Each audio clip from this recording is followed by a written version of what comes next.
Salut à tous la team, aujourd'hui on se retrouve pour la review de Elimination Chamber en compagnie de Clément. Salut à toi, je vais pas te demander si ça va parce que ça fait un peu trop répétitif. Euh, on va se lancer de suite dans la review du pay-per-view avec le premier match, l'opener, le match, Chamber match féminin. C'est parti Clément, je te laisse la parole et puis ensuite je te suis juste après. Bon, désolé, avant de parler de l'opener, moi je tiens à dire une chose. Vas-y. Franchement, j'ai kiffé ce pay-per-view. Et si j'aurais pu être au Canada, j'aurais kiffé être justement présent dans l'arena pour pouvoir voir ce pay-per-view. Et grosse dédicace aux Canadiens, aux Québécois qui ont fait une pop de malade durant quasiment tout le pay-per-view, quoi. Enfin, le PLE maintenant, on appelle ça. Donc voilà. Du coup, ton avis sur ce premier match, le Chamber match féminin Clément? Bah, ça commence très très fort et je pensais pas qu'on allait avoir un très très bon opener avec ce chamber match féminin. On a eu des très bons spots comme Nikki qui se mange la cellule par Raquel Rodriguez. On a eu un Sensitive Powerbomb de la part de... Oula, ouais, j'ai un peu bégayé sur la Powerbomb. Do Un not. sunset flip. Un sunset flip. Voilà, merci, ouais. De la part de Liv Morgan sur... je sais plus qui exactement. Ah, Oula. c'est une bonne question. C'était pas sur Natalia? Non, je sais Sur plus. Raquel Rodriguez. Sur Raquel Rodriguez. Sur laquelle... Ouais, Voilà. voilà. Et puis j'ai été très étonné que Carmella finisse en finale contre Asuka du coup. Mais sinon en soi non, j'ai vraiment bien aimé, il y a eu de très bons spots en fait. Je pensais pas qu'on allait avoir une très bonne qualité de match justement de ce Emission Chamber féminin. C'est vrai, je suis entièrement d'accord avec toi. Au vu du roster qui était prévu pour ce match féminin, bah, voilà, on se doutait tous que c'était Asuka qui allait gagner. Mais on se doutait pas que le match serait d'aussi bonne qualité. Le match était rapide. C'était vraiment vif, véloce. Et ouais, comme tu l'as dit, à un moment donné, la séquence où Nikki Cross se prend le plexi, et c'était, tu sens que, tu vois, c'est ça que j'aime bien dans le catch, c'est quand, tu vois, les moves, ils se donnent vraiment à fond pour les faire, pour les produire. Et non, non, j'ai vraiment kiffé. Et oui, je voulais aussi revenir sur le sunset flip de Liv Morgan. C'est pas la première fois qu'elle fait des sunset flips. C'est un move qu'elle aime bien reproduire. Et Liv Morgan, tu vois, elle a toujours son petit moment où, tu vois, où elle se met un peu en mode cascadeuse. Et son élimination, toi qui aimes beaucoup Natalia, faut qu'on en parle. Quand elle se fait prendre, en tout bien tout honneur, vous m'avez compris.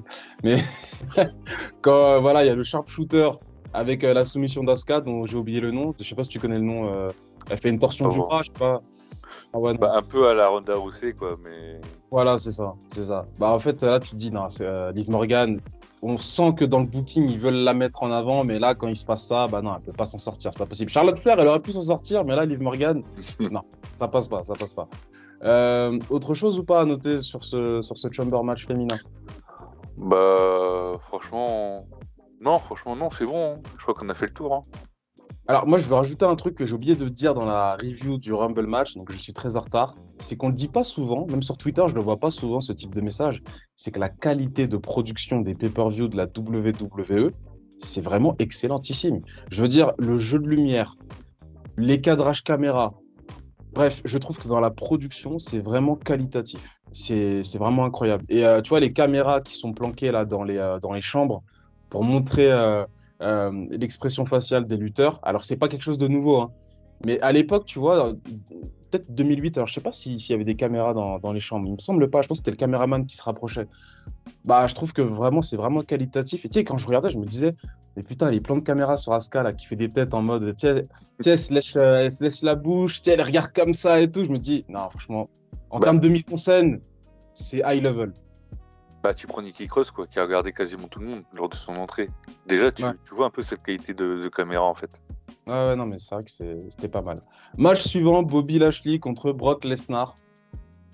Alors déjà, moi, j'étais très étonné parce que j'étais l'un des gars à dire qu'en quoi que Lesnar n'allait pas avoir une grosse pop parce qu'en fait, il réside au Canada, mais il a pas vraiment la nationalité canadienne, entre guillemets. Il est né aux USA, en Amérique.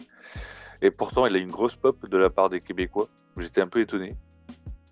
Et par rapport au match en lui-même, bah, c'est quoi? C'est des spears, des F5. En fait, pour moi, Ouais, c'était un match de finisher, en fait. C'est ça, tu mets ton finisher, tu me le mets 2 fois, moi je te le mets 3 fois, tu me le mets une fois, je te le mets 2 fois. Enfin, c'est marrant, j'aime beaucoup les matchs de Brock Lesnar parce qu'une nouvelle fois, c'est très stiff, ils y vont. Mais là, pour le coup, alors, on n'est pas étonné, hein. Brock Lesnar, c'est souvent ça, mais là, c'était too much pour moi. Et puis la fin, finir la trilogie Bobby Lashley Lesnar sur un coup de pied dans les burnes. Voilà. Et moi, j'ai même pas envie de parler du match parce qu'il n'y a rien d'intéressant à dire. Mais moi, c'est la suite. Bobby Lashley contre Bray Wyatt. Je pense que ça aurait été plus intéressant d'avoir un Wyatt Lesnar. Moi, je pense qu'on part sur un triple threat match à WrestleMania. Ah ouais? Ils vont pas le laisser de côté, les Snarks. T'imagines pas quand même qu'ils vont le mettre de côté. En fait, là, en vrai, moi, je pense, c'est simple. Là, il va être en mode suspendu pour avoir mis un coup de pied dans les nests. Et puis, bah, après, pendant 1 mois et demi, genre, il revient à la fin. Puis il s'en prend à Wyatt et puis à Lashley. Et il Un est dans le mois et triple demi. threat match. Un mois et demi, ça veut dire il vient quasiment une semaine avant WrestleMania, quoi. C'est un truc comme ça Ouais, en qu'il veut faire. espérant, quoi, le temps que sa suspension soit, entre guillemets, effectuée. D'ailleurs, à noter que l'arbitre, quand il lui fait un F5 à l'extérieur du ring, c'était pas prévu. Bon, en fait, je t'assure, hein, je vais pas faire le mec, mais quand j'ai vu la séquence, je me suis dit, putain, je sais pas pourquoi, mais j'ai l'impression que l'arbitre, il s'attendait pas à ce que Brock Lesnar le reprenne et lui fasse un F5 encore à nouveau. On connaît Brock Lesnar, hein. Quand il est dans le feu de l'action, il fait des trucs un peu en plus. Il donne Ah, du bonus. perso, moi, à sa place, hein, l'arbitre, hein, que je suis au courant ou pas, je me prends un FA, je suis pas. Tu vois, je suis pas content, enfin, je suis pas. J'ai pas l'air heureux, tu vois. Donc, en Non, vrai. non, mais en fait, le truc que je me dis, c'est que vu qu'il est payé en plus, c'est le meilleur salaire, il se dit, bon, écoutez, je suis très bien payé, donc je vous donne encore un peu plus. Voilà, le public, je sais qu'il aime ça, donc je vais leur donner. Plaisir d'offrir. Aïe, aïe, Et bon, aïe. l'arbitre n'était pas au courant, parce que lui, son salaire, je pense pas qu'il va bouger, hein. C'est exactement le même qu'il va percevoir. On passe à la suite avec le Mixed Tag Team Match, et là, je suis pas du tout content. Je te laisse parler, vas-y. Bah écoute, moi déjà, je suis un grand fan des Canadiens, donc forcément, Edge, j'ai kiffé. L'entrée, c'était juste magique par rapport à la foule, à la réaction de la foule, tout simplement. Bon, j'avoue, moi, ça m'a fait quelque chose, et avec tous les moments que j'ai pu vivre dans ce Pure Pay-Per-View, et je le redis, j'aurais kiffé être là-bas, en fait. Et bon, il y a eu des très bons spots, comme l'enchaînement entre Beth Phoenix avec Rhea Ripley qui fait toutes les deux une powerbomb sur Edge et Finn Balor. Il y a eu l'intervention de Dominique, ça on s'en doutait. Il y a eu quoi d'autre encore ouais, Edge, il en a pris pas mal à un moment donné sur le côté. On a eu entre guillemets un remake entre guillemets du Royal Rumble, il me semble, ou dans un précédent pay-per-view pour la chaise, le fameux concerto. Mais cette fois-ci, ça a été le contraire. Mais moi, je m'attendais à une victoire de Edge et Beth Phoenix. Mais bon, je peux comprendre que en termes de crédibilité pour le jugement D, ça fait un peu too much, quoi. Bah, déjà, premier point noir, Finn Balor, c'est un guignol. Je pose la question, qui considère Finn Balor comme un leader de clan? À aucun moment je l'ai trouvé crédible. Alors au début, peut-être à la promo, tu dis ah peut-être, waouh. Mais non, non, non, frérot, t'es pas crédible. Il fait le guignol. À un moment donné, il fait un move à Edge. Je sais plus quel move il fait. Et tu sais, il se retrouve. Ouais, voilà, c'est le moment où il passe sous le ring pour tu sais, jeter Edge à l'extérieur du tablier, enfin le faire tomber. Et ensuite, bah, il fait un move à Edge. Edge, il se retrouve KO à l'extérieur. Et il est assis par terre, le cul par terre, Finn Balor, et il fait ça, et puis yeah. J'ai fait frérot, tu te prends pour Guido ou c'est comment là? Non, j'ai C'est... cru que c'était Otis, moi. J'ai cru que c'était Otis. Mais non, mais j'ai vu ça, j'ai fait, mais ils sont en train de tuer Finn Balor. Enfin, il est déjà tué depuis un moment quand même, le bonhomme, mais là, ils enfoncent le clou. Et en plus de ça, à un moment donné, il y a une séquence, alors il fallait la faire. Les deux sont pris en soumission. Alors, si je me trompe pas, c'est en sharpshooter, c'est ça? Il y a Beth Yes. qui fait un sharpshooter sur Rhea Ripley et Edge sur Finn Balor. Et les deux, Rhea Ripley et Finn Balor, se font face. Et Finn Balor, il lève la main en mode je vais taper.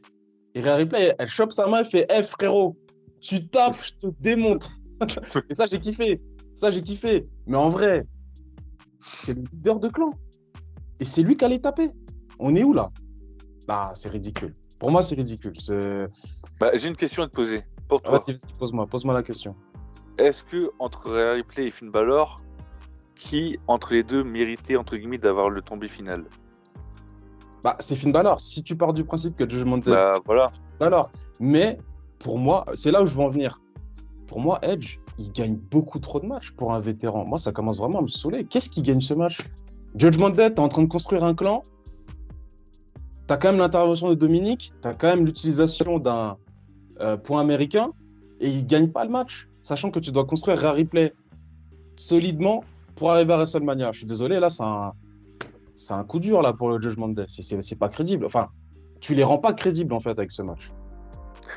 Bah, en fait, on va dire qu'heureusement que c'est pas Replay qui prend le tombé final, j'ai envie de te dire. Ah, ouais, mais bon, le Judgment Day quand même prend un coup. Parce qu'on en a parlé justement dans un space avant le pay-per-view. Et moi, comme je vous ai dit hier, pour moi, il y avait une possibilité pour que Edge et Befinis gagnent le match, dans le sens que c'est un tag team match. Si à partir du moment que c'est pas Replay qui prend le tombé final, il n'y a pas trop d'importance par rapport à la suite. Parce que pour moi, je suis désolé, je pense que tu es d'accord avec moi et d'autres aussi. Malheureusement, Finn Balor, je l'aime bien par rapport au Bullet Club, etc. Ok. Mais par contre, par rapport au Judgment Day, je suis désolé. C'est clairement Rhea Ripley qui est pour moi, entre guillemets, la leader du clan en fait. Et Yes. Finn Balor, s'il doit prendre un tombé final pour Rhea Ripley, il le prend. Pour moi, Non. c'est logique. Ouais, mais regarde, moi, ce qui est encore plus logique, c'est qu'en fait, dans ce match, tu aurais dû donner le tombé final à Rhea Ripley.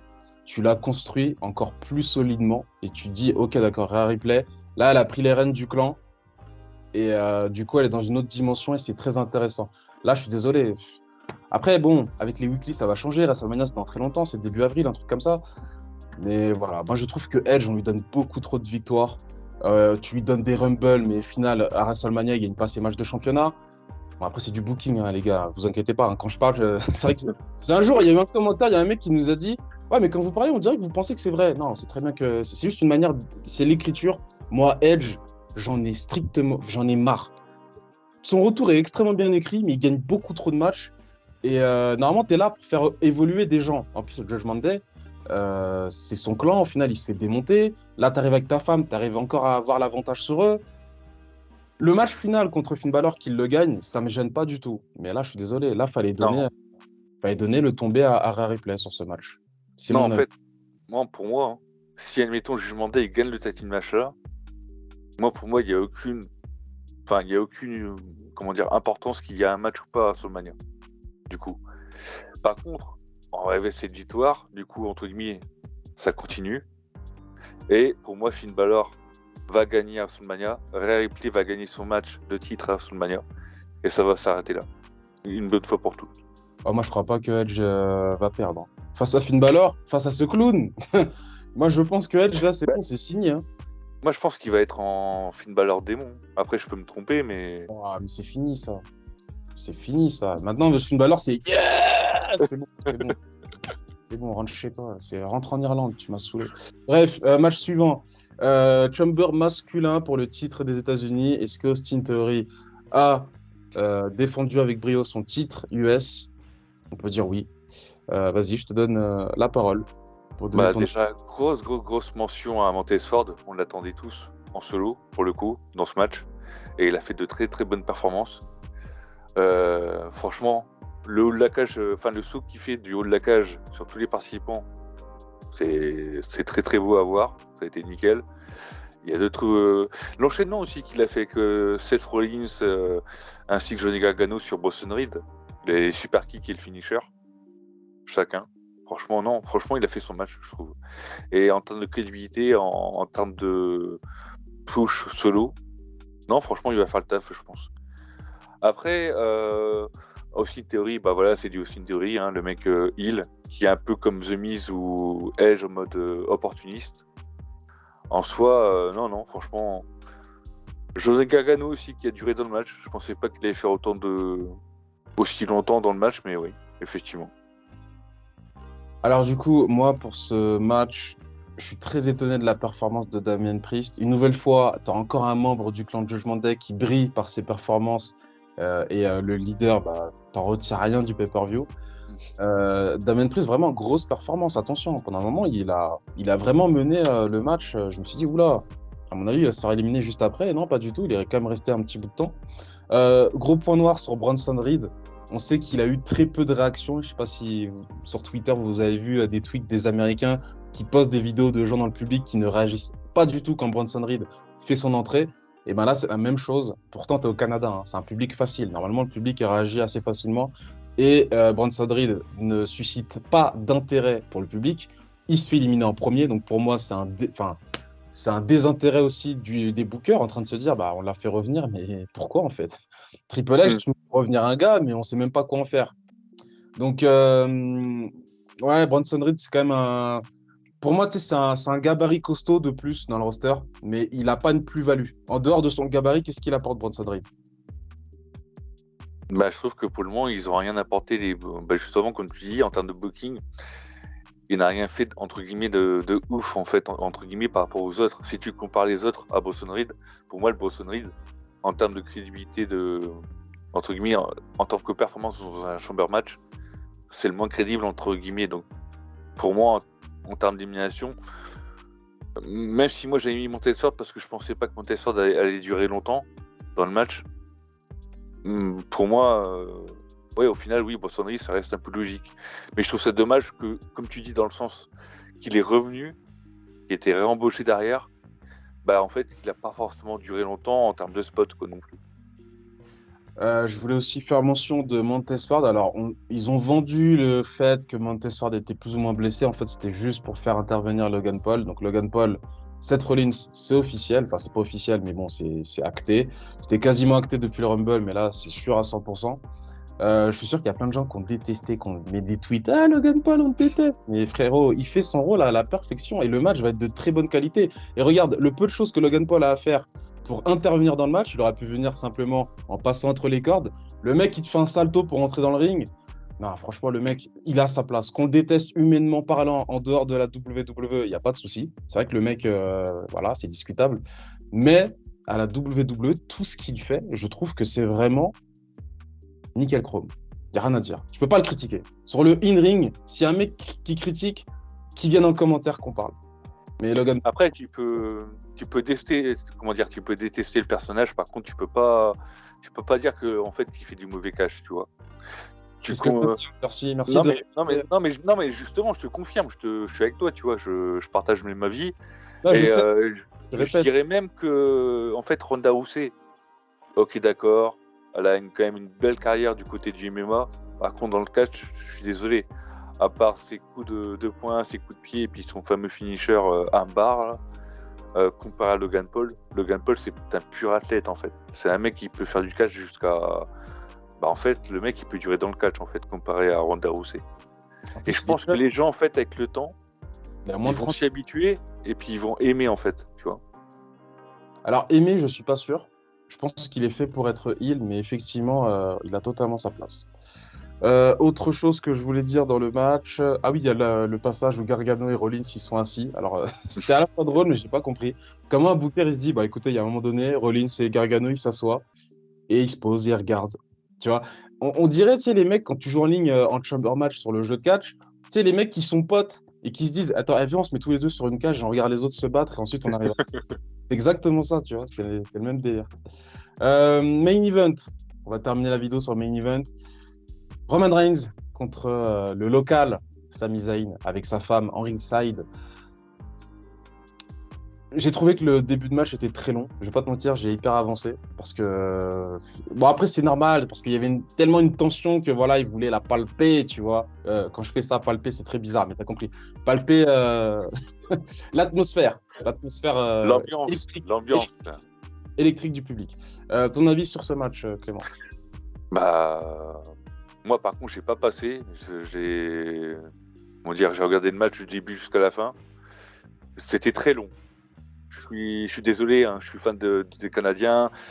J'ai aimé l'ambiance, etc. du début jusqu'à la fin du PLE, des Chamber, mais non, c'était trop long. Trop long, trop long. Après, bon, quand ça a commencé, ok, bon, Reigns, il a pris le dessus plusieurs fois. Il a rejoué avec la foule, ok.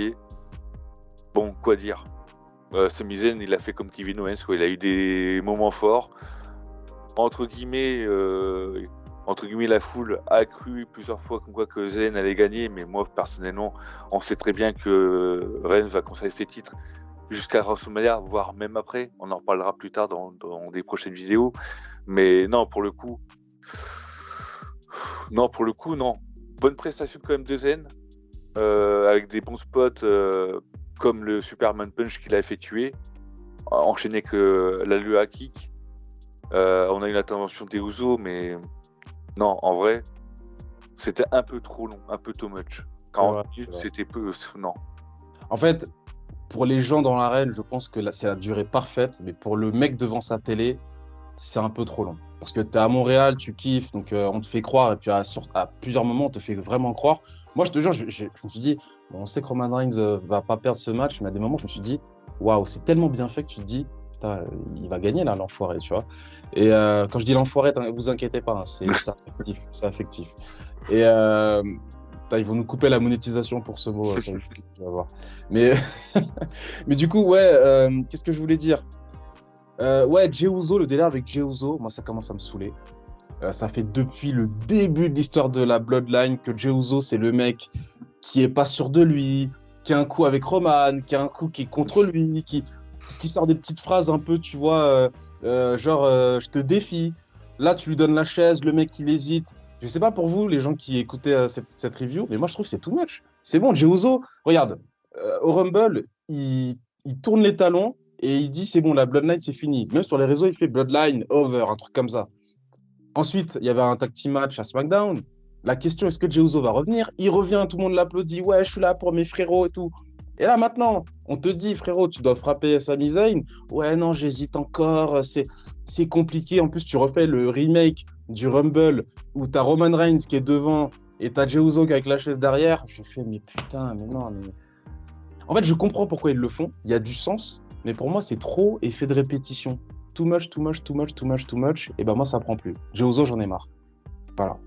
Attention, main event Jey Uso, on aime, mais le cycle de j'hésite, du ah, je sais pas trop, je suis mi-figue, je suis mi-raisin, bah, frérot, choisis. C'est comme les gars, ils sont au McDo, là, ils savent pas choisir.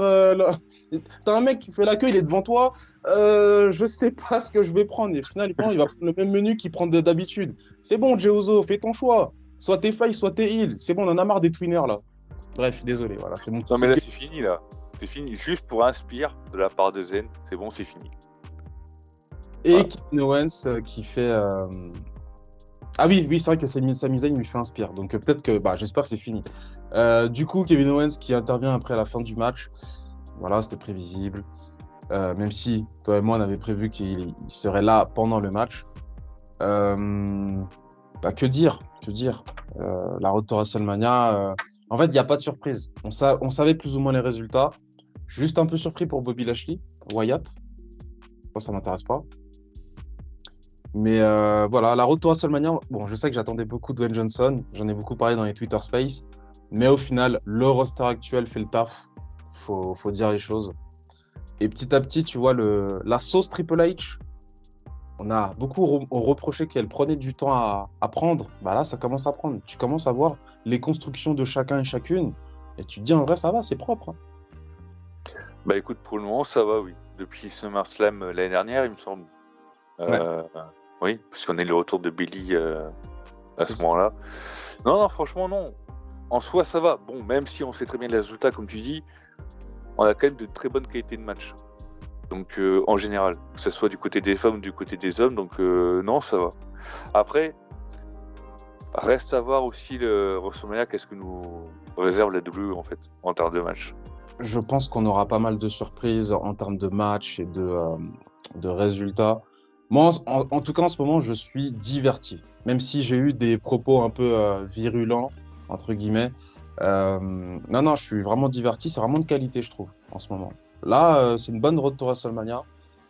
Donc, vivement WrestleMania. Je crois que c'est notre review, l'une des plus longues. On voulait faire 15 minutes, on a fait 10 minutes de plus.